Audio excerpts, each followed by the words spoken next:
¿Qué tal? ¿Cómo están? Muy buenas noches. Un placer saludarles. Soy Fernando del Rincón. Bienvenido a Conclusiones.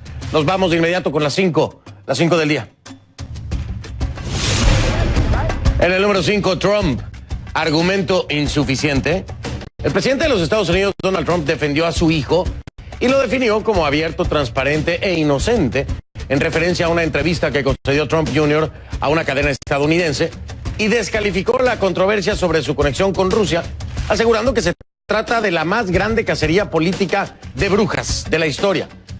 Sin embargo, la revelación que el propio hijo del presidente hizo, aceptando el haberse reunido con alguien con quien él creía era una abogada del gobierno ruso el verano pasado, luego de recibir un correo electrónico en el que le ofrecían información sensible de alto nivel que podría incriminar a la nominada del Partido Demócrata Hillary Clinton, según correos electrónicos que además hizo públicos. Todo eso socava las declaraciones del mandatario. En el número 4, Venezuela, larga distancia. El secretario general de la Organización de los Estados Americanos, Luis Almagro, tuvo una conversación telefónica con el dirigente opositor, ahora en arresto domiciliario, Leopoldo López, en la que ambos coincidieron en la necesidad de continuar trabajando para el retorno de la democracia en Venezuela y para la recuperación de los derechos del pueblo venezolano.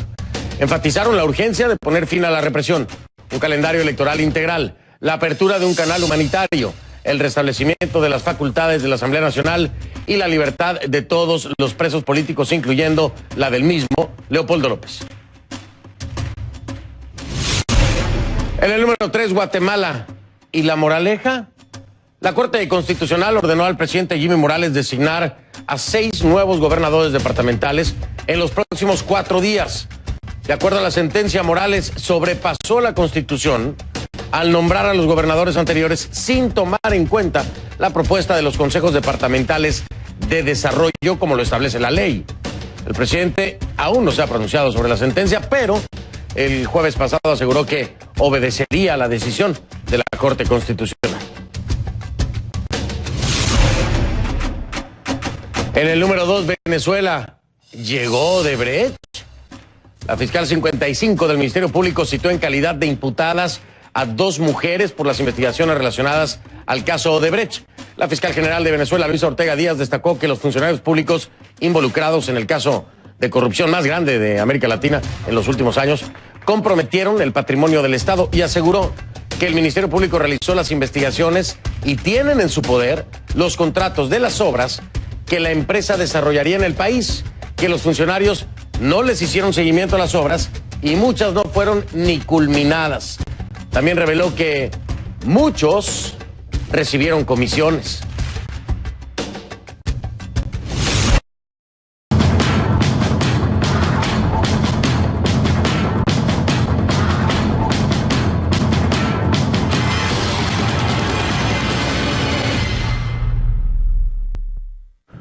Para esta parte del programa le pido me acompañe utilizando la etiqueta numeral Conclu Odebrecht VZLA. Ahí está, se ve largo pero es fácil, mire. Numeral Conclu Odebrecht VZLA de Venezuela. Todos sus comentarios con la etiqueta Conclu Odebrecht VZLA a mi cuenta en Twitter, @soyfdelrincón, @soyfdelrincón. Y si usted vive en Venezuela o tiene familiares en Venezuela, déjele saber que la señal de CNN en español se ve las 24 horas del día en cnnespanol.com/en vivo, cnnespanol.com/en vivo, o a través del canal en YouTube de CNN en español. Se suscribe y ahí puede ver la transmisión. Y si me hace favor de correr la voz a través de redes sociales, se lo voy a agradecer para que de esta forma burlemos la censura del gobierno del presidente Maduro. Vamos a iniciar entonces con esto. El escándalo de corrupción de la empresa constructora brasileña Odebrecht tardó para llegar, pero llegó a Venezuela. Este lunes la Fiscalía General de la República aseguró vía Twitter que había citado en calidad de imputadas y por delitos de corrupción relacionados con Odebrecht a 2 mujeres vinculadas al exministro de Transporte y ahora diputado oficialista venezolano Ayman El Troudi. Sin embargo, hasta ahora la Fiscalía no ha ofrecido detalles sobre los presuntos delitos cometidos. Las imputadas aún no se han pronunciado. Varios analistas consultados en Venezuela creen que esta imputación podría estar relacionada con la información difundida por el Departamento de Justicia de Estados Unidos en diciembre de 2016, donde aseguraban que la gigante Odebrecht pagó $98 millones entre 2006 y 2015 a funcionarios venezolanos a cambio de contratos multimillonarios para la construcción de varias obras públicas. 7 meses después, el dato parece confirmarse. La fiscal general de Venezuela, Luisa Ortega Díaz, dijo que ya tenía en su poder los nombres de esos funcionarios que recibieron los sobornos y también los nombres de las personas que aprobaron los proyectos. La fiscal explicó que los funcionarios que recibieron coimas lo hicieron mediante cuentas en el extranjero y en algunos casos de manera indirecta por medio de familiares. Escuche. Tenemos los contratos. Ajá. Tenemos los contratos y las personas que autorizaron que se ejecutaran esas obras y que no, comprometiendo los dineros del Estado, y que no le hicieron el seguimiento a esos contratos y que son obras que nunca se concluyeron. Es decir, ojo a todos aquellos que firmaron esos contratos, que no le hicieron el seguimiento y esas obras nunca concluyeron. Y que además de no hacer el seguimiento y que no fueron terminadas, muchos de ellos recibieron comisiones. Pues esta es la primera vez que las autoridades venezolanas hablan de implicados. Esto a pesar de que el monto de sobornos de Odebrecht en Venezuela es el más alto registrado en Latinoamérica, después de Brasil, claro, ¿no? Luisa Ortega lamentó que la demora en las investigaciones, asegurando que el obstáculo principal es que las pruebas las tienen aquellos que precisamente están siendo investigados. Pero ¿de cuánto dinero estamos hablando? A ver, ¿cómo se pagaron estos sobornos? ¿Cuántas obras se aprobaron y nunca se construyeron? Esos son los datos más puntuales, ¿no? Y para eso siempre nos trae Kay Guerrero, desde el Centro Mundial de Noticias en Atlanta. Vamos para allá.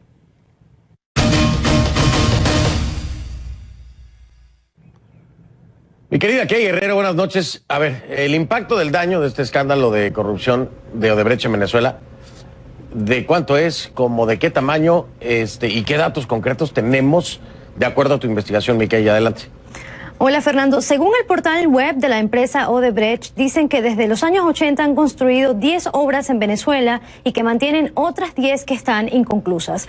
Una de esas obras, Fernando, y quizás la más importante por la magnitud y el costo, es la construcción de la línea 5 del metro de Caracas, que según la descripción del proyecto permitiría a los caraqueños trasladarse de extremo a extremo en la ciudad sin ninguna interrupción. Era uno de los planes más impulsados por Hugo Chávez, cuya promesa, Fernando, quedó televisada. Escucha. Línea 5 del Metro de Caracas. Construimos caminos. El gobierno bolivariano, liderado por el presidente Hugo Chávez Frías, inicia la construcción de la Línea 5 del Metro de Caracas. Un nuevo tramo del subterráneo capitalino que cubrirá la ruta Bellomonte, Las Mercedes, Chuao y Parque del Este. En un lapso de 5 años, estas zonas de la capital contarán con un transporte alterno y de calidad. Línea 5 del Metro de Caracas. Construimos caminos. Gobierno. Fernando, esa obra se firmó en 2007 y tenía que estar lista para el año 2010, pero en el 2011 solo llevaba un pequeño porcentaje de construcción que estaba listo según datos oficiales. La inspección de ese año, el 2011, fue hecha por Jaime El Trudy, entonces ministro de Transporte, y vinculado este martes por la Fiscalía con 2 personas imputadas por un caso de corrupción que está relacionado a Odebrecht. El Trudy prometió entregar la obra en 2014, pero eso no pasó. En 2015 dijo que la entregaría en 2016, pero solamente una estación fue inaugurada.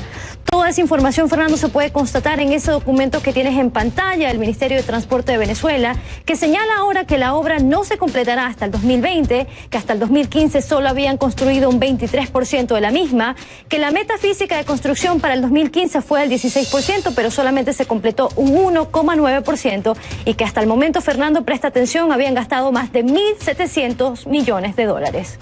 El escenario se repite con otras 8 obras a nivel nacional. Es el caso del transporte ferroviario Caracas-Guarenas, Guarenas-Caracas, que se inició en 2007 y debía inaugurarse en 2013, pero solo se completó una fase. El exministro El Trudy prometió que estaría lista para el 2016, pero no ocurrió, y ahora dicen que habrá que esperar hasta el 2019. Fernando, hasta el 2015 ya se habían gastado 4.400 millones de dólares.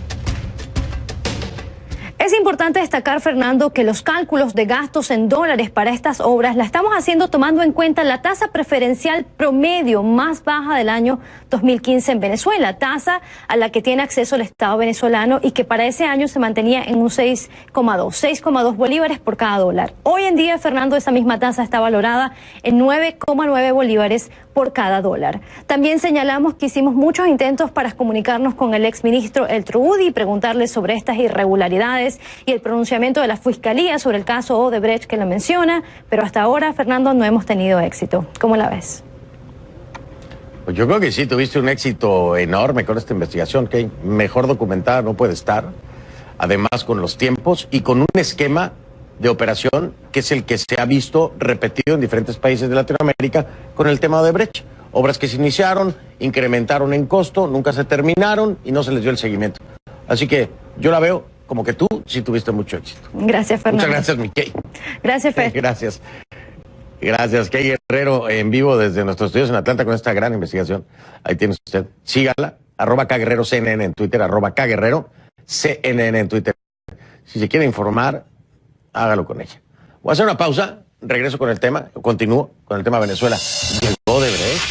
El Ministerio Público cita como imputadas a 2 mujeres.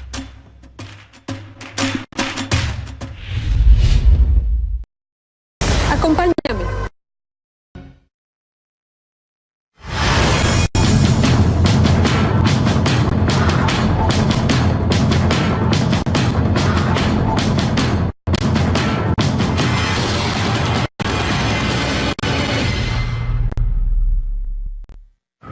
Le doy la bienvenida a Blanca Rosa Mármol, ex magistrada del Tribunal Supremo de Justicia, y también a Juan Guaidó, presidente de la Comisión de Contraloría de la Asamblea Nacional y diputado por la Mesa de la Unidad Democrática.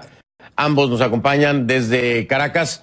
Bienvenidos, buenas noches, ex magistrada Blanca Rosa. Quiero preguntarle algo que me ha llamado la atención, pues intensamente, voy a decírselo así. Este tema de Odebrecht tiene mucho tiempo rodando. Hoy que cambia de postura, o vaya, me refiero en esta época que cambia de postura la fiscal Luisa Ortega, es que el tema entonces cobra relevancia para la Fiscalía y se dan estas 2 primeras imputaciones. Le quiero preguntar, ex magistrada, ¿usted calificaría esto como una negligencia por parte de la fiscal Luisa Ortega? Es decir, por el tiempo que ha pasado, ¿hay manera de poder demostrar que existió tal o no? Sí, yo pienso absolutamente lo de la negligencia que tú dices, sin lugar a dudas. Yo pienso mucho más que negligencia.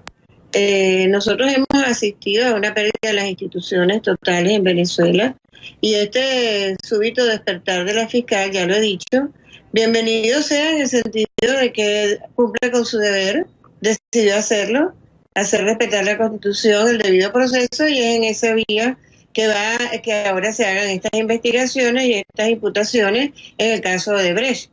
Pero claro que hemos perdido mucho tiempo, sin lugar a dudas. Ahora, la siguiente pregunta, ex magistrada, previendo escenarios, ¿no? Al ver cómo se ha comportado el Tribunal Supremo de Justicia en torno a cualquier actuación que viene de parte del Ministerio Público, es decir, de la Fiscalía o de la misma fiscal, tomando acciones. ¿Hay alguna forma de que el Tribunal Supremo de Justicia pueda frenar, desacreditar o bloquear estas imputaciones en torno a la investigación de Odebrecht?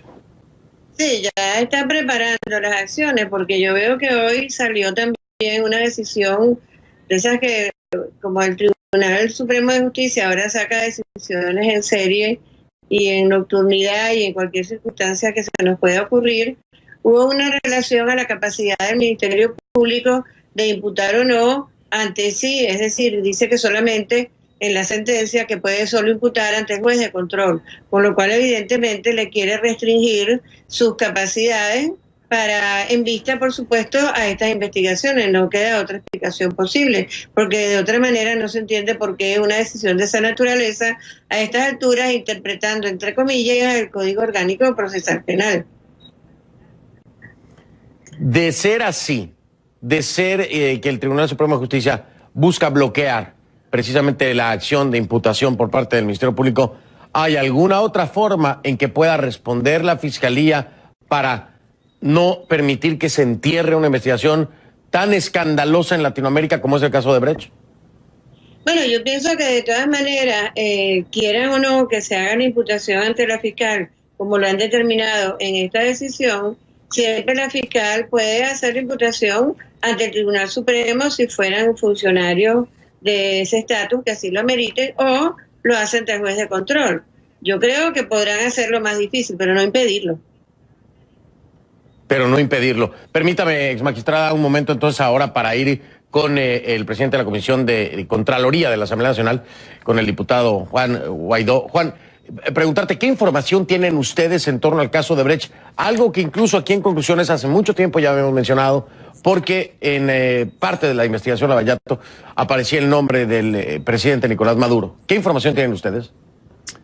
Son varios elementos, Fernando. Uno, el daño patrimonial a Venezuela. Yo he escuchado a la magistrada y ciertamente será difícil ocultar, dado que en Venezuela el 80% de las obras contratadas a la empresa no han sido concluidas. 7 años de promedio de retraso en cada una de ellas, 16.000 millones de dólares involucrados solamente en 5 obras. No es solamente la vinculación de Nicolás Maduro por ser canciller en el momento que la Asamblea Nacional firmó contratos binacionales con el país de Brasil, que venía incluso vinculado con dinero del BNDES, del Banco Central de Desarrollo Brasilero, que también hay una imputación al expresidente Lula por eso. Entonces hay dinero no solamente venezolano vinculado a daño patrimonial, sino también brasilero. Son casi 80% de las obras no concluidas. Todos los ministros de Transporte y Comunicación del 2006-2007 a la fecha han estado vinculados no solamente por haber firmado los contratos inicialmente, no hacerle seguimiento, por no haber concluido las obras, por pedir refinanciamiento a cada una de estas obras, y el mismo presidente Chávez, al haber firmado los contratos binacionales, estaría vinculado sin duda alguna en este proceso que para saltar los controles, las licitaciones, cada uno de los elementos para poder llevar a cabo contrataciones de este carácter, de este nivel, de este monto, se saltaron a través de estos contratos binacionales que sencillamente es una alianza ideológica y no que respetara los reales intereses del pueblo de Venezuela e incluso con Brasil. Interesante lo que me estás diciendo, es decir, por la afinidad que pudiera haber en proyectos políticos para los países. Ahora, quiero que me des esta información. Ustedes bien pudieron haber solicitado información a las autoridades brasileñas en torno a la investigación que se desarrollaba, incluso a las autoridades estadounidenses. ¿Le hicieron lo pertinente? ¿Les entregaron la información? ¿Colaboró la justicia brasileña con ustedes y la justicia estadounidense? Sí, de hecho, como presidente de la Comisión de Contraloría estuve un par de veces en Brasilia, adelantando investigaciones por lo complicado de obtener información hoy en Venezuela, producto de los bloqueos institucionales, producto del secuestro del régimen de Maduro a cada una de las instituciones.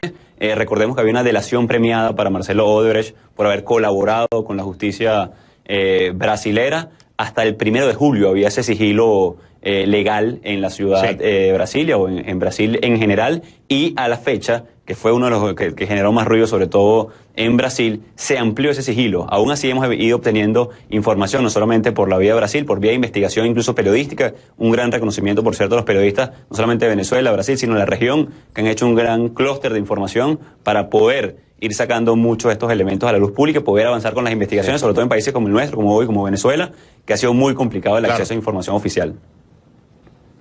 Finalmente, ex magistrada, me queda muy poco tiempo, le quiero preguntar algo. En dado caso que se bloqueen las imputaciones y se atore este tema de Odebrecht en Venezuela, ¿existe pertinencia o capacidad de autoridades extranjeras como los Estados Unidos? Porque al parecer el dinero fue depositado en empresas extranjeras, dependiendo del país que sea, o la misma autoridad brasileña, para poder atraer estos casos y citar a nacionales, a connacionales venezolanos.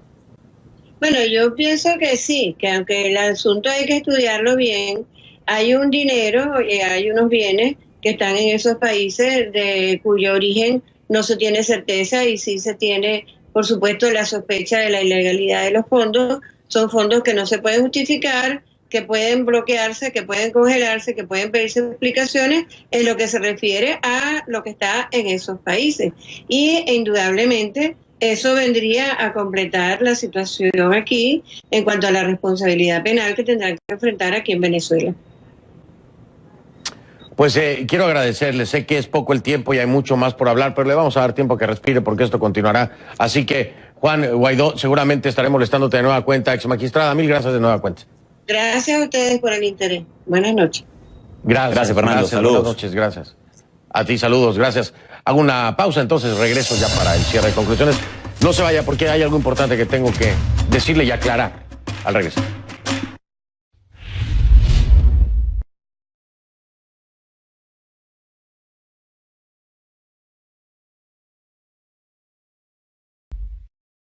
La cuenta de Twitter es @soyfdelrincón, @soyfdelrincón, esa es la única cuenta que tengo. Ya ven.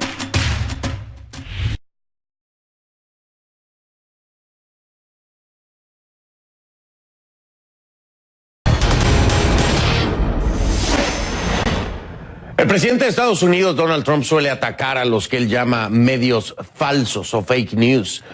Lo hizo otra vez este miércoles con varios tweets en los que aparentemente defendió a su hijo mayor, luego de que este publicara la cadena de correos electrónicos sobre la reunión que sostuvo en 2016 con una abogada rusa que se le presentó como emisaria del gobierno ruso y que tenía información que podía ayudar a Trump en su campaña contra Hillary Clinton. En el tuit de ese miércoles, el presidente repitió una mentira que ha dicho antes. Dijo: cuando oyen las palabras fuentes dicen en los medios falsos, a menudo esas fuentes son inventadas y no existen. El león juzga por su condición, ¿no? Porque eso no es cierto. Los medios de comunicación, como CNN, siguen políticas editoriales rigurosísimas sobre el uso de fuentes anónimas. Los reporteros comparten información sobre sus fuentes con los editores, quienes las aprueban. Cuando surgen dudas públicas sobre las fuentes, investigamos. Si Trump estaba reaccionando con este tuit a la reunión de su hijo con la abogada rusa, el ataque no tiene razón de ser, porque tras varios días de reportes de New York Times basados en fuentes anónimas, Donald Trump hijo publicó sus propios correos electrónicos que verifican esos reportes y demuestran que las fuentes del diario estaban en lo correcto. No son noticias falsas, como dice Trump muy a menudo cuando hay noticias que él encuentra desagradables. Particularmente si tienen que ver con Rusia. Tampoco es una casa de brujas, como también dijo este miércoles el mandatario. Es periodismo responsable y profesional, como lo hacen CNN y otros medios respetables. Esta vez las pruebas están en los correos electrónicos de su propio hijo.